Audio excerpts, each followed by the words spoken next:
Hello everyone, Justin Vacula here with another video in my Stoic Philosophy series, seeking to bring the wisdom from ancient Greeks and Romans to everyday life.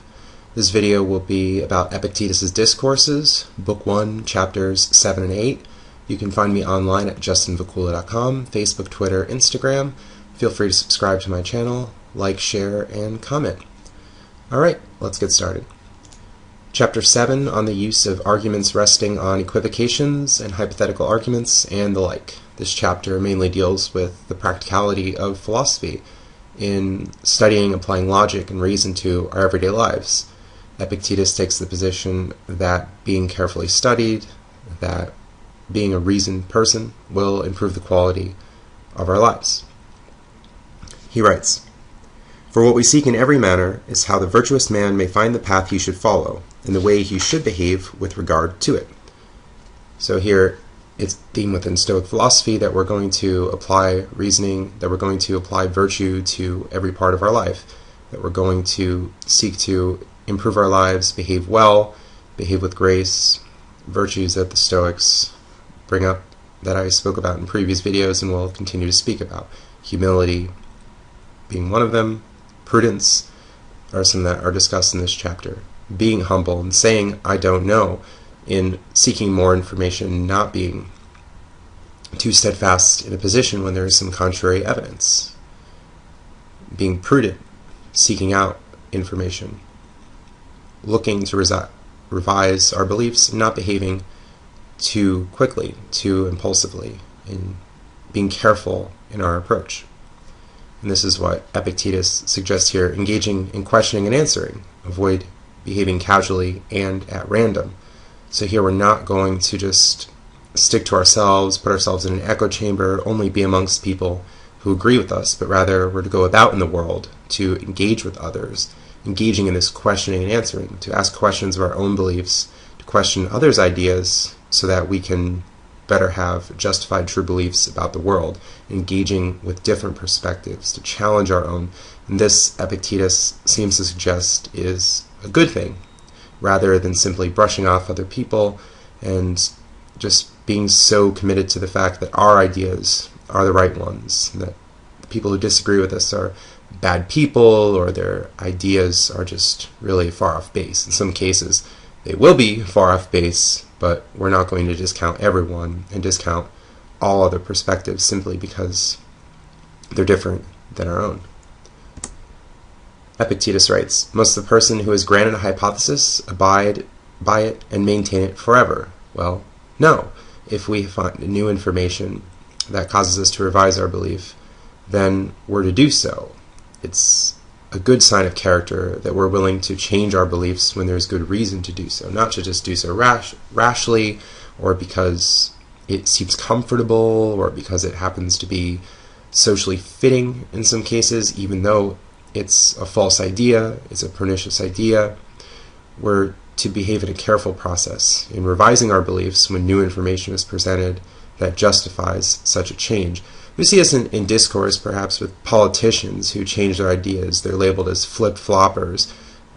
Some will say, upon examination of an issue, I have this position on a certain issue like gay marriage, death penalty. Politicians come out years later and say, well, I've changed my ideas. And they'll say, oh, you're a flip-flopper, you're changing your position. Well, there is a balance in if one is changing their positions too much, and not in a careful manner, and not for good reasons, then that's not a virtuous thing.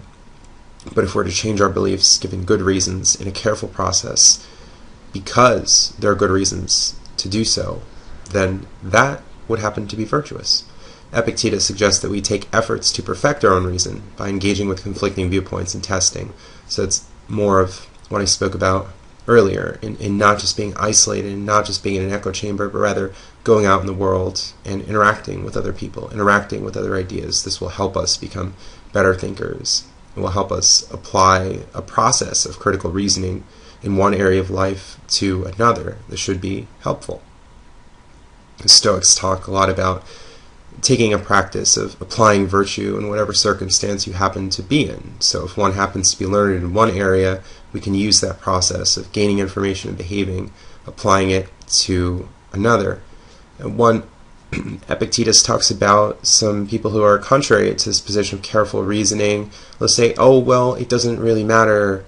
I'm not going to burn down a capital. I'm not going to kill my father if I happen to have a wrong idea.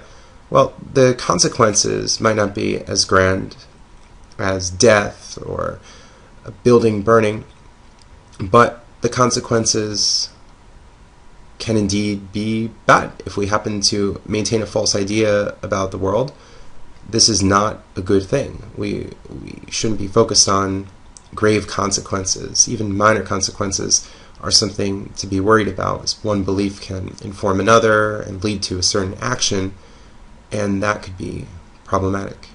Alright, and on to the next chapter here, that for the uneducated, our reasoning capacities are not free of danger. Similar to the last chapter in some respects, Epictetus talking about training and dealing with people who can be uneducated. What negatives can there be here if people just entertain ideas willy-nilly, if they're not taking a careful process in coming to ideas about the world? And in which ways can people express themselves? Can they know their character strengths and perform well in the world fitting a certain role? So let's see here in chapter 8. Epictetus writes, "For the power of argument and persuasive reasoning is great, and particularly if it be developed by training and receive an additional plausibility through the application of language." So here again, the application of language, actually going out in the world and doing something, not just simply staying in our spaces, staying in academia, not being engaged. Is a constant throughout the Stoic literature of applying ourselves to the world, maybe to make the world a better place, to be active ourselves, to be engaged ourselves, to benefit others, to have some good in society, to play a role that is productive, to find meaning. It's a constant theme here in the Stoic literature. He continues, "For in general, every faculty is dangerous to weak and uninstructed persons, as being apt to render them presumptuous and vain." So perhaps these are the naysayers who are saying, oh, philosophy is useless. Why do you bother with academics? Why do you bother with this study? Why do you bother with that study? Well, the answer from the Stoics, and the answer from me, is that critical thinking, self-examination, philosophical reasoning, we can apply this to everyday life in living a good life, in wondering about these questions of what am I to do? What does the good life look like? How am I to apply myself? What kind of meaning can I make in the world? How can I be a productive member of society? These are core issues, it seems, in the human condition. These are things that people wonder about and can agonize about. That they lack meaning, they lack purpose, they're not productive. Well, the Stoics are laying about ways in which we can be better integrated with society, which we can be self-reflective. Maybe a degree won't be, oh, well, I'm going to be a philosopher and make all of this money. Well, maybe you'll just be a teacher if you're seeking to, quote-unquote, use that degree, as some of the naysayers say. They'll say, oh, philosophy hasn't progressed, philosophy is useless. But it seems that they're making an error in only seeking this one end, and not seeing many of the benefits that can be had in everyday life through study, through careful self-reflection. Whatever job one takes, whatever role one happens to fill in life, and this is what Epictetus gets into, speaking about Hippocrates. He says, "Well, and was not Hippocrates a physician? But you see how Hippocrates expresses himself. It is by the virtue of physician that Hippocrates expresses himself so well." So here, Hippocrates knows his own strengths. He understands what it is to be a physician, and how to practice that well in his regard. What are the qualities that makes one good in the role that they do? What are we to focus on? He writes here about, "If Plato was handsome and strong, must I also set to and toil to become handsome and strong, as if this was necessary to philosophy, because a certain person happened to be at once handsome and a philosopher?" Well, not all philosophers are handsome and strong, of course, but we have to distinguish what makes one a philosopher and separate these coincidental things and ask ourselves, what are the important qualities for excelling in a role? Well, some philosophers might happen to be tall, but is it the case that we must be tall in order to be a philosopher? Well, no. We're focusing on the reasoning. We're focusing on the careful application of study. We're focusing on how to live a good life, for instance. It might help to be tall in some ways, for instance. There might be a certain advantage in doing so, but it's not an essential thing of being a philosopher or playing a particular role, unless perhaps you're a basketball player, maybe a model, a dancer. These are some things that might be helpful, but we're to examine what are our own strengths, how can we apply them, in what role can we fill in the world to apply virtue, to express ourselves, whether we're a physician, whether we're a teacher, whether we're a doctor, whatever the case might be.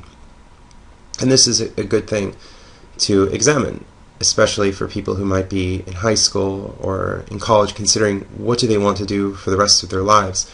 Personally, when I was in high school, I didn't have much career counseling.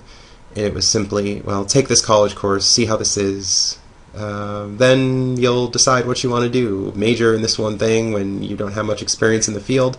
Looking back on it now, it doesn't seem like the right way to go about things. But when I've worked with students in the past, we've worked on personal inventories, explored certain careers, and focused on character strengths and which areas can we excel in. And this is what Epictetus is suggesting, to do some self-evaluation and to wonder what we need to be in order to fulfill a certain role in society, a certain job, a certain place, for us to find meaning and to be a productive member of society. He continues here in speaking about choice. If you ask me what is the good of man, I can only reply to you that it consists in a certain disposition of our choice. So this is another theme central within Stoic philosophy, that the good is the choice, that we have freedom to determine what it is for us that we want to do. We have power over our judgments and seeing the world, interpreting what we see around us in a careful, correct manner. Rather than catastrophizing, rather than lamenting, rather than complaining, we can take events as they come and handle them properly. In doing so, excel, to have better quality of mind, tranquility, and contentment about our lives, to take action and to improve ourselves and live more meaningful, to live a better life. Alright, so that brings us to the end of these two chapters. Thanks for watching. Like, share, and subscribe. Find me online, Facebook, Twitter, Instagram, my blog, justinvacula.com. And if you like this content, feel free to donate. I'll look forward to your comments below, and stay tuned for more content.